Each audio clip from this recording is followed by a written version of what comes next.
Olá pessoal, meu nome é Esther e meu objetivo é simplesmente abençoar a sua vida de alguma forma, seja através de uma palavra, uma reflexão ou compartilhando momentos. Bom, nós estamos estudando a Bíblia juntos e hoje nós vamos continuar com o nosso estudo.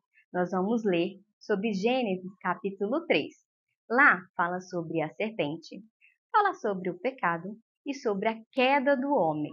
Mas, para o vídeo não ficar muito grande, nós vamos dividir ele em duas partes, para não ficar muito extenso. A primeira coisa que você vai fazer é escolher uma Bíblia de linguagem atual. Essa aqui é a Bíblia Viva que eu escolhi para fazer o estudo bíblico. Ela tem uma linguagem muito fácil, então você não vai ter dificuldade para interpretar o texto. Então, escolha uma Bíblia de linguagem atual, de uma linguagem fácil. É a Bíblia, nós vamos ler, nós vamos pensar e nós vamos colocar em prática. A Bíblia não é qualquer livro, então você não pode simplesmente ler, você tem que colocar ela em prática, você tem que viver a palavra. Então vamos lá? Vamos continuar com o nosso estudo? Abra sua Bíblia em Gênesis capítulo 3. A serpente era a mais astuta de todas as criaturas que o Senhor Deus tinha feito. Ela aproximou-se e perguntou à mulher: É verdade que Deus disse que não deviam comer do fruto de nenhuma das árvores do jardim? A mulher respondeu à serpente: Nós podemos comer do fruto de todas as árvores do jardim, exceto da árvore que está no meio do jardim. Deus disse que não podemos comer da fruta daquela árvore, nem sequer tocá-la, senão morreremos. Certamente vocês não morrerão, retrucou a serpente. Deus sabe muito bem que no instante em que comerem dessa fruta, seus olhos serão abertos e vocês, como Deus, serão capazes de distinguir o bem do mal. A mulher ficou convencida, reparando na beleza daquela árvore e que a sua fruta era agradável ao paladar e atraente aos olhos. Além de lhe dar entendimento, tomou a fruta e comeu-a. Depois ofereceu ao seu marido e ele também comeu. Vamos dar uma pausa aqui, porque a primeira coisa que nós vamos observar, opa, no início os animais falavam? Não, os animais eles nunca falavam. Aqui se trata de um caso de possessão. Calma que você vai entender melhor.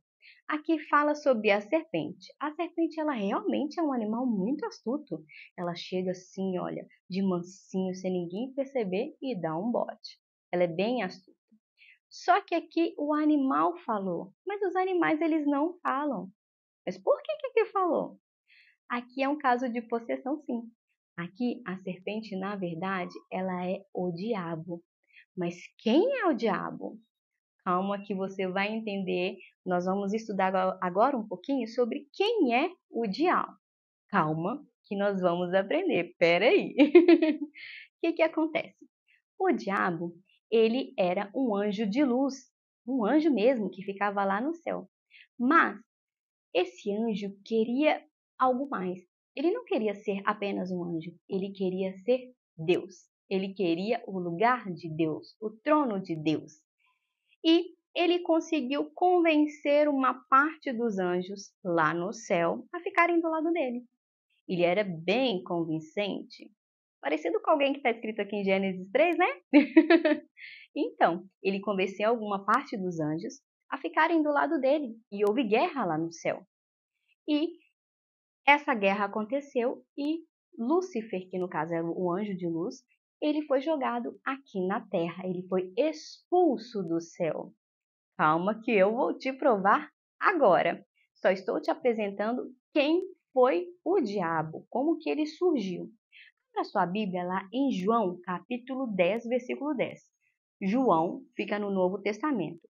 Mateus, Marcos, Lucas e João. Nós vamos começar a compreender melhor quem que é esse personagem que está aqui na Bíblia, já em Gênesis 3. João, vamos lá? Mateus, Marcos, Lucas e João. João capítulo 10, versículo 10, diz assim, olha. A intenção do ladrão é só roubar, matar e destruir. Eu vim para que tenham vida e vida completa. Vamos começar a compreender. O diabo, ele veio para matar, roubar e destruir. O diabo, ela tem essas funções. Ele foi expulso do paraíso, ele queria o lugar de Deus e ele foi expulso. E aqui na Terra, o que ele tenta fazer com a gente o tempo todo? Nos matar, roubar aquilo que nós conquistamos e nos destruir. Destruir a nossa vida, a nossa família, a nossa profissão, os nossos sonhos. Ele tenta fazer isso com a gente o tempo todo. Você lembra que nós estudamos sobre a criação do homem e da mulher? Então, nós somos feitos à imagem e semelhança de Deus. O diabo não gosta muito disso não, porque nós somos a imagem e semelhança de Deus. Olha só que coisa perfeita. E o diabo, ele nos odeia mesmo. Ele nos odeia porque fomos criados à imagem de Deus, porque ele queria estar no lugar de Deus, porque ele foi expulso do paraíso. Então, ele tenta sim o tempo todo acabar com a gente. Volta um pouquinho lá em João capítulo 8, versículo 44. Lá diz assim, olha: vocês são filhos do seu pai, o diabo, e gostam de realizar o desejo dele. Ele foi assassino desde o princípio e também sempre odiou a verdade. Não há nenhum sinal de verdade nele. Quando mente, isso lhe é perfeitamente normal, porque ele é mentiroso e pai da mentira. Desde o início, o diabo ele tem uma habilidade. Eu acho que isso começou lá no céu mesmo, porque ele conseguiu convencer uma parte dos anjos a ficarem do lado dele. Então ele sempre teve essa habilidade de convencer as pessoas com mentira. E a mentira, ela é tão sutil, ela é tão natural que ela chega a ser convincente. A mentira do diabo convenceu os anjos lá no céu a ficarem do lado dele. Assim como convenceu a Eva a comer do fruto que ela tinha certeza que ela não podia comer. No entanto, que o texto lá no início estava, mas você não pode comer de nenhuma árvore do jardim? E ela disse, não, nós podemos comer das árvores, do fruto das árvores do jardim. Somente uma que nós não podemos. Ou seja, desde o início a Eva já tinha a resposta na ponta da língua. Ela sabia que só uma, gente. Entre mil, uma não podia, só uma.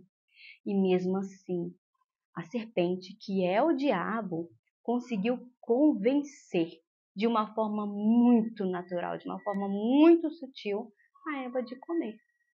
E ele faz isso com a gente o tempo todo. O diabo, ele fala assim, ó, no nosso ouvido, na nossa mente, para a gente fazer coisas que a gente não faria. Sabe, nós fazemos coisas assim que somos induzidos mesmo e sem perceber, porque é de uma forma muito sutil, de uma forma muito convincente. Calma, que nós vamos continuar aprendendo sobre quem é o diabo. Vocês vão abrir a sua Bíblia em 2 Coríntios, capítulo 2. Coríntios fica um pouquinho depois de João, tá? Ó, João, vai passar um pouquinho, tem Atos, Romanos, 1 Coríntios, 2 Coríntios. Então, fica um pouquinho depois, tá? 2 Coríntios, capítulo 11, versículo 3. Diz assim: mas estou amedrontado, temendo que de alguma forma vocês sejam desviados da sua devoção simples e pura ao nosso Senhor, tal como Eva foi enganada pela astúcia da serpente. A gente está começando a ligar o diabo à serpente. Começando a ligar, né, esse fato. Aqui está falando que ele está preocupado das pessoas se desviarem de Deus, se desviarem da devoção que as pessoas têm a Deus, da mesma forma que aconteceu com Eva, de uma forma muito sutil. O diabo, ele não vai aparecer na sua frente como um monstro para poder te assustar e você sair correndo. Não é assim que ele vai fazer. Ele vai aparecer para você de uma forma muito atraente. De uma forma, ele sabe aquilo que te atrai, ele sabe daquilo que você gosta. Então, ele vai se apresentar a você como aquilo que você gosta, como aquilo que te atrai. É assim que ele vai te atrair. Ah, você não acha que ele vai fazer isso, não? Vai sim, ele vai ser atraente, ele vai pegar a sua fraqueza, porque o objetivo dele é matar, roubar e destruir. E outra, ele é muito mentiroso. Então ele vai usar todas essas habilidades que ele tem para te destruir mesmo, porque é a função dele. E agora eu vou te convencer de que aquela serpente que está lá em Gênesis capítulo 3 realmente é o diabo. Quer ver? Abre a sua Bíblia em Apocalipse. Apocalipse é o último livro da Bíblia. O último. Apocalipse, capítulo 12, versículo 7. Agora você vai ter certeza de quem que era aquela serpente. Olha só. Então houve guerra no céu. Miguel e os anjos, debaixo do comando dele, lutaram contra o dragão e o seu exército de anjos. O ladrão não foi suficientemente forte. O dragão não foi suficientemente forte e perdeu a batalha e foi expulso dos céus. Esse grande dragão, a antiga serpente chamada Diabo ou Satanás, aquele que engana o mundo todo, foi lançado sobre a terra com todos os seus anjos. E agora, conseguiu interligar quem é o diabo? E interligar o diabo à serpente que está lá em Gênesis capítulo 3? Nós compreendemos aqui em alguns versículos quem é o diabo, o que ele faz e por que ele está interligado à serpente. E por que eu falei sobre possessão? Eu não sei se você já teve essa experiência de ver uma pessoa possessa por demônios. Eu não sei se você já teve essa experiência, mas eu já tive sim. Eu já pude ver com os meus próprios olhos pessoas sendo possessas pelo demônio. Sim, várias e várias vezes, infelizmente. Como que a pessoa fica? Dá para perceber sim, quando uma pessoa está possessa pelo diabo. Primeiro, é uma presença muito estranha, muito maligna, uma sensação de opressão no ambiente. O ambiente, ele muda assim um pouco. A pessoa que está possessa, o olhar dela muda. Eu não sei se você já viu em casos de TV mesmo, quando um assassino, ele é pego assim, ele acaba de cometer um assassinato, alguma coisa muito ruim e ele é pego. Você já viu o olhar dele? Um olhar mau, um olhar assim, que você fica credo, sabe? Aquele olhar, é um olhar estranho, um olhar muito mau. E é esse olhar mesmo que uma pessoa que está possessa por demônios, ela fica com aquele olhar muito mau, o rosto fica desfigurado, fica bravo, a pessoa fica agressiva, ela fica muito forte, né? E costuma falar grosso também. Aqui foi um caso de possessão, tá bom? É assim que uma pessoa fica. Mas graças a Deus, eu já vi muita libertação também. Olha que coisa boa. E a experiência de ver uma pessoa sendo liberta, ela é assim, maravilhosa. A gente chega a se emocionar, sabe, quando uma pessoa é liberta, porque você vê o tanto que Deus nos ama. O diabo pegou aquela pessoa. Gente, a pessoa ela é possessa não é porque ela quer, não. A pessoa foi possessa porque ela deu alguma brecha. Porque o diabo, ele é assim. Quando você está protegido, você busca Deus constantemente, você ora, você lê a palavra, você pratica a palavra, você fecha as brechas, você fecha as portas. Agora, quando você abre uma brechinha, olha, com algum erro, com alguma fala, com alguma atitude, com a falta de atitude, por exemplo, não orar, né? Não se guardar, não se proteger, uma brechinha que você dá assim bem pequenininha, o diabo ele entra. E ele entra para matar. Ele entra para roubar, para destruir, para mentir, para acabar com você. Então, quando a gente dá uma pequena brecha, e ele vai usar qualquer situação, é qualquer uma. A pessoa ela fica assim possessa por demônios quando ela dá essa brecha, é ela que dá essa abertura. Mas não é porque ela quer, consegue entender a diferença? Não é porque ela quer, ninguém quer ser possessa por demônios. Mas foi porque, infelizmente, ela deu uma brecha e às vezes ela nem percebeu nem qual foi essa brecha. Que brecha que eu dei que eu não estou sabendo? A pessoa nem percebe, né? Então, a pessoa, ela dá essa brecha. E ela vira escrava do diabo. A pessoa fica destruída, a pessoa faz coisas que ela não faria normalmente, sabe? Mas é muito lindo quando você vê a pessoa sendo liberta. É muito lindo mesmo. Eu já chorei várias vezes vendo uma pessoa ser liberta, sabe? Porque você vê o amor de Deus por nós. Deus viu assim, a pessoa foi destruída pelo diabo, meu Deus do céu, ficou massacrada, mas Deus vai lá e restaura a vida da pessoa, liberta e restaura. É assim, muito lindo, muito perfeito. Gênesis capítulo 3, versículo 7. Os olhos de ambos foram abertos e perceberam que estavam nus. Foram então juntar folhas de figueira para cobrir-se.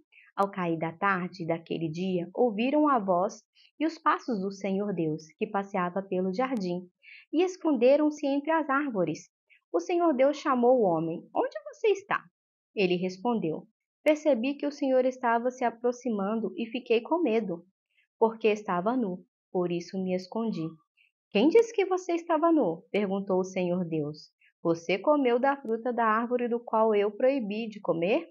O Senhor respondeu: Foi a mulher que me deste por companheira que me ofereceu a fruta da árvore, e eu comi. Então o Senhor Deus perguntou à mulher: Por que você fez isso? A mulher respondeu: A serpente me enganou e eu comi. Aqui relata o primeiro pecado. Qual foi o primeiro pecado cometido? A desobediência. Deus disse: Não pode comer. Ela foi lá e comeu. Esse aí foi o primeiro pecado, a desobediência. E como eu havia falado antes, né? Deus, ele não simplesmente fala não pode. Não, ele fala por quê? Não coma da fruta da árvore, né? Do conhecimento do bem e do mal. Do dia que você comer, você vai morrer. Por quê? Porque você vai saber o que é bem, o que é mal, o que é certo, o que é errado. Porque Deus criou o homem e a mulher para viverem no jardim. Eles foram criados de uma forma santa, de uma forma pura, não existia pecado, não existia nada errado. Era tudo perfeito. O homem e a mulher foram criados por Deus para serem eternos, para viver com Deus no paraíso. Lá não tinha doença, lá não tinha necessidade, lá não tinha nada ruim. Lá era simplesmente perfeito. Era o céu. Era o céu na terra. Era o jardim do Éden. Era para ser assim até hoje, mas por causa da desobediência, tudo mudou. O pecado, ele entrou na humanidade através da desobediência. Esse aí foi o primeiro pecado. Se você parar para pensar, para analisar direitinho, nós temos muita facilidade para desobedecer, desde quando a gente é criança, né? O pai e a mãe falam, não faz isso. Parece que você falou, né? Faz isso. A gente faz o contrário. É muito natural, desde quando a gente é criança, fazer o contrário. Já percebeu isso? Desde quando a gente é criança, não faz isso. A gente vai lá e faz. Tudo que a gente sabe é muito natural da gente, né? Não pode, você vai lá e faz. E eu costumo falar muito assim: existem os meus sonhos, os sonhos de Deus, existem os meus planos, os planos de Deus, existe aquilo que eu quero e aquilo que Deus quer. E em vez da gente seguir aquilo que Deus quer, que é o correto, que é o melhor, a gente segue aquilo que a gente quer. Então a gente vai na mão oposta da que Deus escolheu. A gente costuma andar na contramão, às vezes porque a gente quer e às vezes sem perceber. Mas a vontade de Deus é sempre boa, perfeita e agradável. Então Deus criou o homem e a mulher para ficarem lá no paraíso, perfeitamente bem, todo mundo bem, não tinha morte, não tinha doença, não tinha nada, era tudo perfeito. Mas aí nós é que interferimos naquilo que era perfeito. Era para ser o segundo céu. E infelizmente isso aí aconteceu. Bom, o vídeo já está ficando grande, então eu vou parar por aqui, mas no próximo vídeo nós vamos falar sobre a queda do homem, para a gente poder continuar entendendo, né? Porque a gente já falou sobre a serpente, sobre o pecado, e no próximo vídeo nós vamos falar sobre a queda. Olha, se você gostou, você pode curtir esse vídeo, você pode comentar e você pode até mesmo compartilhar. Meu objetivo é simplesmente abençoar a sua vida. Um super beijo!